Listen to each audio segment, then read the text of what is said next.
ஹலோயா, good morning friends. எப்படி இருக்கீங்க? நல்லா இருக்கீங்களா? சந்தோஷமாக இருக்கீங்களா? இல்லை கவலைப்பட்டுட்டு இருக்கீங்களா? வேதத்தில் ஒரு அழகான வசனம் இருக்குது. 1 பேதுரு 5ஆம் அதிகாரம் 7வது வசனத்தில், அவர் உங்களை விசாரிக்கிறவரானபடியால் உங்கள் கவலைகளை அவர் மேல் வைத்து விடுங்கள். ஆமீன். நம்ம நிறைய நேரத்தில்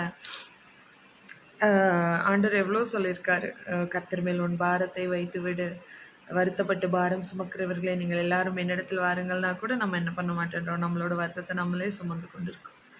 ஆனால் இந்த நாளில் கர்த்தர் உங்களை விசாரிக்கிறவராக இருக்கிறார். அவர் உங்கள் கவலைகள் எல்லாம் அவர் மேலே வச்சுட்டு அவர் மேலே நம்பிக்கையாக இருங்க. மனுஷர்கள் நம்பிக்கையாக இருக்கிற மாதிரி இருப்பாங்க, ஆனால் ஒரு காலத்தில் நம்மளை விட்டுட்டு போயிடுவாங்க. கர்த்தரை நேசிக்கிறவர்களுக்கு ஒரு நன்மையும் குறையப்படாது. ஒருவேளை அது டிலே ஆகலாம், ஆனால் கண்டிப்பாக கர்த்தர் உங்களை விசாரிக்கிறார், உங்களோடு இருக்கிறார், உங்களை நேசிக்கிறார். கவலைப்படாதீங்க.